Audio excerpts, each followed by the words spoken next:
Hello friends, welcome back to my channel Ayurveda for better channel. आज मैं शरद पूर्णिमा की आप सभी को बहुत बहुत शुभकामनाएं। शरद पूर्णिमा क्यों मनाते हैं, इसका महत्व क्या है, थोड़ा सा इसके बारे में जानकारी लेंगे। अमृत कहा जाता है कि चंद्रमा आज के दिन जो है अपनी पूरी रश्मियों के साथ, पूरी 16 कलाओं के साथ जो है अपनी किरणें बखेरता है और जो रोशनी से अमृत की धारा प्रवाहित होती है।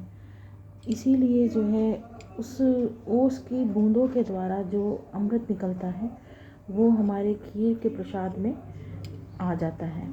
तो इसीलिए भी आज के दिन हम लोग जो है खीर बना कर रखते हैं।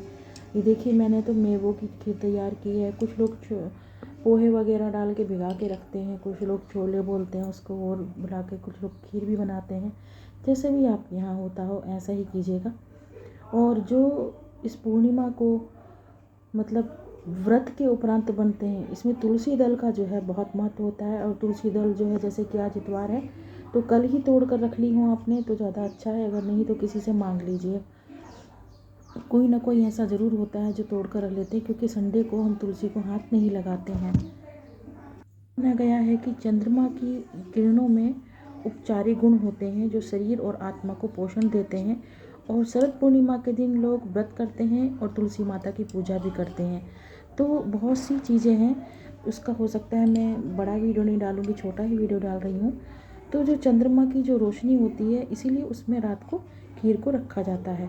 अच्छा, ये जो है शरद पूर्णिमा में जो है इसकी छोटी सी, अगर आप तुलसी की पूजा के साथ रख कर इसको करें तो ये बहुत ही शुभ माना जाता है। क्योंकि शरद पूर्णिमा के दिन जो शरद पूर्णिमा का व्रत रखते हैं, कथा वगैरह करते हैं, तो वो जो है इस दिन तुलसी की पूजा ज़रूर करते हैं। अगर आप शरद पूर्णिमा के दिन आपने कथा की है या आपने जो है व्रत रखा है, तो इसमें तुलसी पूजा का बहुत बड़ा महत्व माना गया है। और इसकी खीर इसीलिए प्रसाद रूप में बनाई जाती है ताकि जो है उसमें तुलसी दल का भी होना आवश्यक माना जाता है।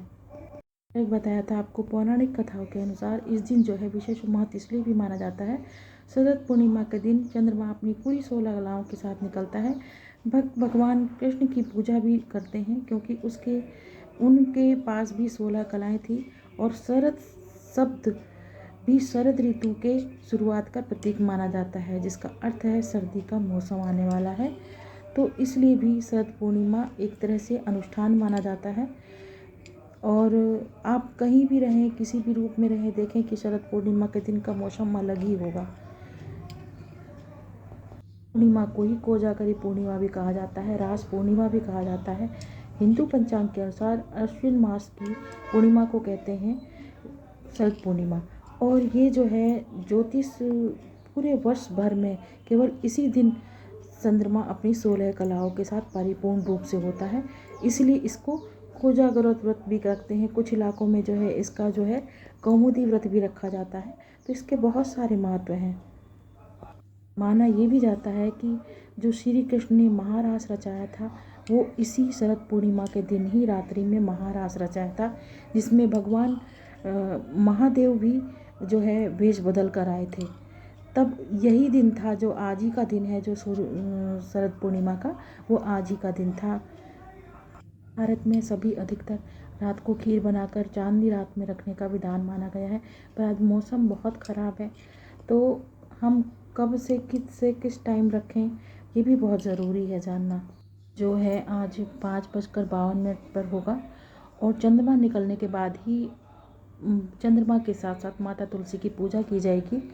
और शरद पूर्णिमा का जो ब्रह्म मुहूर्त का जो मुहूर्त माना गया है, इसमें 4:04 मुहूर्त जो है वो 11:45 से 12:31 तक है, मतलब 12:30 बजे तक है। और निशिता जो मुहूर्त माना गया है रात्रि के समय का, वो है 11:44 से लेकर, और ये जो है 12 साढ़े 12 के आसपास है। और सुबह का गोधूली जो मुहूर्त माना गया, जैसे कि मैंने कहा था, 5:46 से 6:10 तक का भी होता है गोधूली मुहूर्त। और अमृत काल मुहूर्त जो माना गया है, जिसमें सर्वार्थ सिद्धि योग भी है, और वो 11:42 से 1:15 का है। और सर्वार्थ सिद्धि योग जो है अगर आप पूजा कर रहे हैं तो इन मुहूर्त का खास ख्याल रखें। 6:18 से 4:21 तक का है। शरद पूर्णिमा के दिन महिलाएं प्रातः उठकर मुमकिन हो सकता है कि कुंड में स्नान करने जाती हैं, नहीं हो तो गंगा जल छिड़क कर आप घर में भी स्नान कर सकते हैं और आचमन, गंध, पुष्प, दीप, नैवेद्य, तांबूल, सुपारी दक्षिणा में अर्पित कर सकते हैं। तुलसी माता